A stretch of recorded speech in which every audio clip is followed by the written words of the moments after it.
Salut!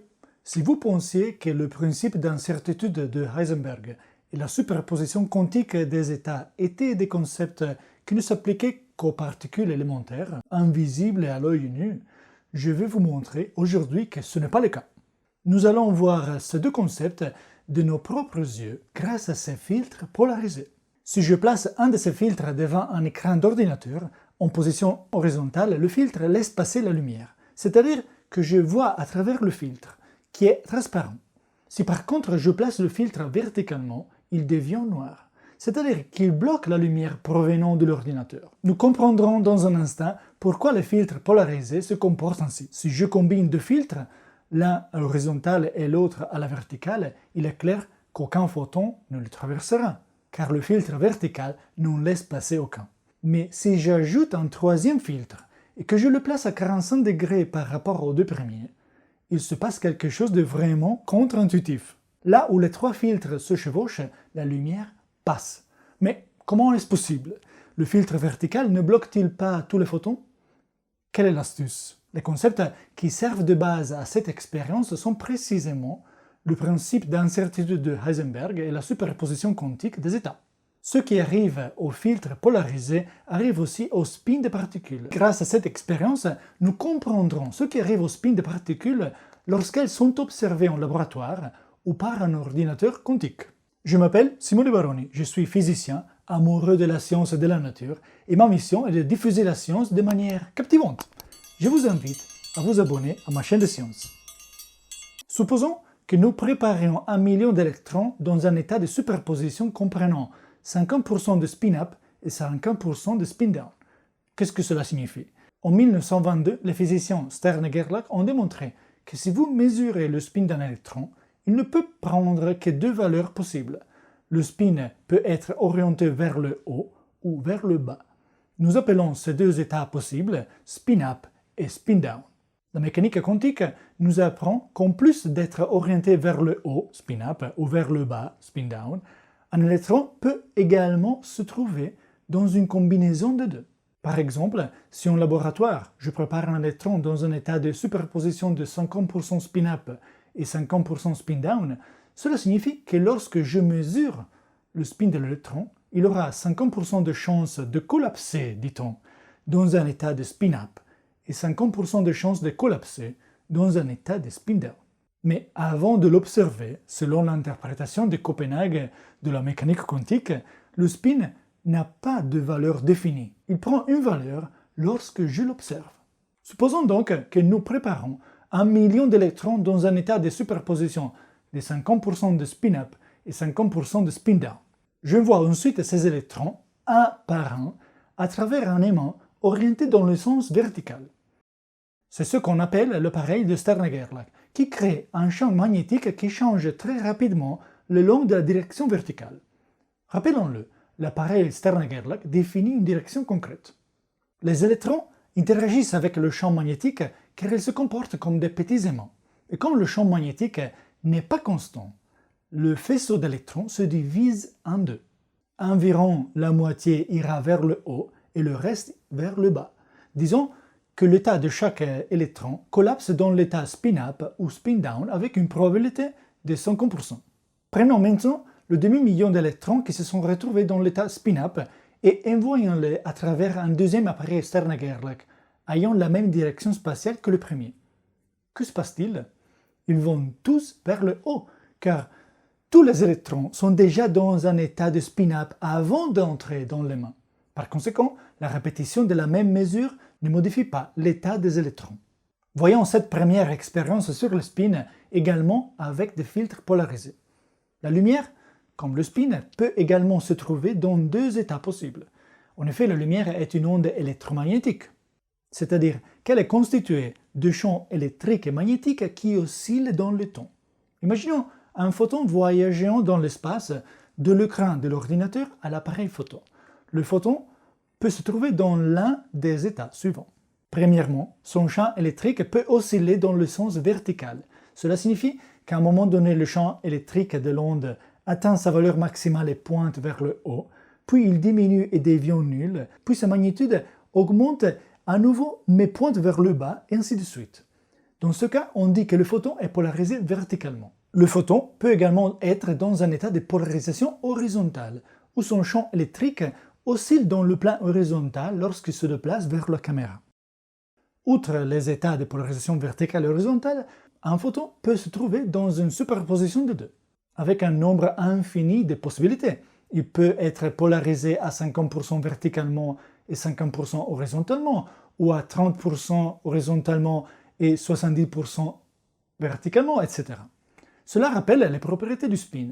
Les états du photon polarisés verticalement et horizontalement sont équivalents aux états purs des spin-up et spin-down, tandis que les filtres polarisés sont l'équivalent d'éléments de Stern-Gerlach.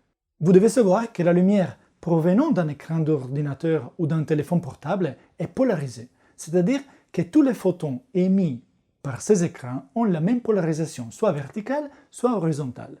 Lorsque ce filtre se trouve dans la direction horizontale de l'espace et qu'un photon polarisé horizontalement atteint le filtre, le photon peut passer à travers. Mon écran d'ordinateur émet donc des photons polarisés horizontalement. Si je fais pivoter le filtre, il ne laisse passer que les photons polarisés verticalement et aucun des photons de mon écran ne devrait passer. Et en effet, le filtre devient noir parce qu'il bloque tous les photons. Ainsi, le spin haut-bas d'une particule est équivalent aux états de polarisation verticale et horizontale des photons. Les filtres polarisés se comportent comme des aimants Stern-Gerlach. Revenons aux électrons et au principe d'incertitude de Heisenberg. Puis revisitons la question avec ce filtre polarisé. Nous avons envoyé 1 million d'électrons dans un appareil Stern-Gerlach vertical. Un demi-million d'électrons collapsent dans un état de spin-up. Que se passe-t-il si nous envoyons ces 2 millions d'électrons en spin-up à travers un appareil Stern-Gerlach tourné de 90 degrés par rapport au premier? Le spin des électrons n'est plus orienté dans la même direction que le champ magnétique. La situation est donc différente. L'appareil de mesure a maintenant une direction horizontale comme direction préférée dans l'espace, et lorsque des électrons sont envoyés à travers un champ magnétique horizontal, ils se retrouvent à deux endroits sur l'écran, à droite ou à gauche. Si vous y réfléchissez bien, il s'agit exactement de la même expérience que précédemment, à la seule différence est que nous avons fait pivoter l'ensemble de l'appareil de 90 degrés. Le système devrait donc présenter le même comportement que l'appareil de Stern-Gerlach vertical, à la seule différence que tout est tourné de 90 degrés. Les deux résultats possibles des expériences sont donc, une fois de plus, deux points sur l'écran des réels éléments, l'un à gauche et l'autre à droite. Le tas de l'électron collapse sur l'un des deux résultats possibles de l'expérience, spin gauche ou spin droit. Que se passe-t-il alors lorsque nous envoyons des électrons dans l'état spin-up? Le spin-up n'est ni un spin à gauche ni un spin à droite. Le spin-up pointe exactement vers le centre. La situation est donc symétrique. Par conséquent, un état de spin-up est une superposition de 50% de spin gauche et de 50% de spin droit. Ainsi, une fois que l'électron avec le spin-up traverse l'aimant horizontal, il a une chance sur deux de se retrouver au point gauche ou au point droit. Et en effet, lorsque vous réalisez cette expérience en laboratoire, le faisceau d'un demi-million d'électrons se divise en deux, 250 000 de spin gauche et 250 000 de spin droit. Ces premières expériences nous ont permis d'acquérir quelques notions importantes. L'orientation dans l'espace du spin de l'électron dépend de l'orientation de l'appareil de mesure. Avec une expérience Stern-Gerlach verticale, je pose la question suivante. Le spin de l'électron est-il orienté vers le haut ou vers le bas? Alors qu'avec une expérience Stern-Gerlach horizontale, je pose une question différente. Le spin de l'électron est-il orienté vers la gauche ou vers la droite? Un état de spin-up est une superposition de 50% de spin gauche et de 50% de spin droit. De même, un état de spin droit, par exemple, est une superposition de 50% de spin-up et de 50% de spin-down. Un autre concept important peut être appris de ce type d'expérience. Supposons que nous réalisions 3 expériences Stern-Gerlach consécutives. Tout d'abord, nous envoyons 1 million d'électrons dans l'état de superposition 50-50 à travers un aimant vertical. Un demi-million d'entre eux se retrouveront dans l'état de spin-up. Nous les récupérons et les envoyons à travers un deuxième aimant vertical. Ils se retrouvent tous dans l'état de spin-up comme nous l'avons dit. Je prends ensuite ce demi-million d'électrons et je les envoie dans une Stern-Gerlach horizontale. Comme nous l'avons vu précédemment, la moitié d'entre eux se retrouvera dans l'état de spin gauche et l'autre moitié dans l'état de spin droit. Maintenant, nous changeons l'ordre des mesures. Nous utilisons d'abord l'appareil de Stern-Gerlach vertical, puis l'appareil horizontal, et enfin l'appareil vertical une nouvelle fois. Le résultat de l'expérience est-il le même que précédemment? Voyons ce qu'il en est. Après le premier appareil Stern-Gerlach vertical, nous prenons le demi-million d'électrons avec spin-up et nous les envoyons dans l'appareil Stern-Gerlach horizontal. Étant donné qu'un état spin-up est une superposition d'états spin gauche et spin droit avec une probabilité de 50% pour chacun, le demi-million d'électrons se divisera en deux. Enfin, nous prenons le quelques 250 000 électrons qui se sont retrouvés dans l'état de spin droit et nous les envoyons dans un autre Stern-Gerlach vertical. Que se passe-t-il alors? De même, un état de spin droit est une superposition d'états de spin haut, de spin bas avec une probabilité de 50% pour chacun d'entre eux, de sorte que les 250 000 électrons de spin droit se sépareront en deux et que j'aurai finalement 125 000 électrons dans l'état de spin haut et 125 000 dans l'état de spin bas. Ainsi, le changement de l'ordre de mesure a modifié le résultat de l'expérience, car maintenant, lorsque les électrons passent dans le troisième appareil vertical, ils ne sont plus tous à l'état de spin-up, mais se divisent à 50-50 en spin-up et spin-down. Ainsi, si vous changez l'ordre de mesure, vous perdez à la fin de l'expérience l'orientation verticale que le spin avait au début. Une autre façon de décrire ce phénomène est de le reformuler en termes de principe d'incertitude de Heisenberg. Si vous mesurez le spin d'une particule dans le sens vertical, vous perdez l'information sur l'orientation du spin dans le sens horizontal et vice-versa. En d'autres termes, vous ne pouvez pas mesurer le spin d'une particule dans le sens vertical et dans le sens horizontal en même temps. Cela ne vous rappelle-t-il pas le principe d'incertitude de Heisenberg pour la position et la vitesse? Selon le principe d'incertitude de Heisenberg, si vous mesurez la position d'une particule avec une grande précision, la valeur de sa vitesse devient inconnue ou indéterminée. L'inverse est également vrai. Vous pouvez savoir où se trouve une particule, mais vous perdez des informations sur sa vitesse. En ce qui concerne le spin, si je mesure le spin dans le sens vertical, je ne sais plus quelle est la valeur du spin dans le sens horizontal et vice-versa. Le principe d'incertitude de Heisenberg s'applique donc également au spin. Je ne peux pas connaître la mesure du spin verticalement et horizontalement en même temps. Dans les deux cas, position-vitesse d'une part et spin vertical-horizontal d'autre part, le fait de changer l'ordre de mesure modifie le résultat de l'expérience. On dit que la mesure de la position de la vitesse d'une particule ne commute pas. En d'autres termes, si vous faites l'une ou l'autre en premier, le résultat change. Le principe d'incertitude de Heisenberg pourrait donc être formulé comme suit. Si vous changez l'ordre dans lequel vous mesurez la position et la vitesse, le résultat change. Si vous changez l'ordre dans lequel vous mesurez le spin horizontalement et verticalement, le résultat change. Revenons donc au filtre polarisé et constatons par nous-mêmes le principe d'incertitude de Heisenberg. Nous avons dit que la lumière provenant d'un écran d'ordinateur ou d'un téléphone portable est polarisée, c'est-à-dire que tous les photons émis par ces écrans ont la même polarisation horizontale. Si j'observe ces photons et que j'interpose le filtre polarisé en position horizontale, tous les photons passent à travers le filtre car ils sont tous polarisés horizontalement. Mais que se passe-t-il si je tourne le filtre de 45 degrés? Le filtre détermine que cette direction de 45 degrés est la direction préférée. En d'autres termes, un photon polarisé dans cette direction passera le filtre, tandis qu'un photon polarisé dans la direction perpendiculaire sera bloqué. Mais que se passe-t-il avec les photons émis par l'écran de l'ordinateur qui sont polarisés horizontalement? Ils ne sont ni dans la direction préférée ni dans la direction perpendiculaire. Mais comme nous l'avons vu avec le spin, les photons polarisés horizontalement provenant de l'écran se trouvent dans une superposition des deux directions à 45 degrés.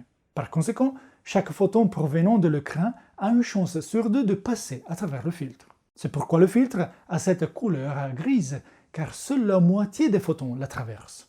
Cela nous montre expérimentalement l'effet de la superposition quantique des états. Enfin, nous pouvons également réaliser une expérience multiple en combinant 3 filtres. Tout d'abord, je place un filtre dans le sens horizontal. Tous les photons de l'écran passent à travers le filtre, car ils sont polarisés horizontalement. Je place ensuite un deuxième filtre après le premier. Le deuxième filtre est en position verticale et tous les photons sont bloqués. En effet, tous les photons sortant du premier filtre sont polarisés horizontalement et le deuxième filtre laisse passer les photons polarisés verticalement. Je place maintenant un troisième filtre entre les deux autres, à 45 degrés. Que se passe-t-il dans ce cas? Lorsque j'ajoute le troisième filtre, certains photons peuvent traverser les 3 filtres. Comme nous l'avons dit, c'est un peu surprenant si l'on considère ces plaques comme des filtres standards.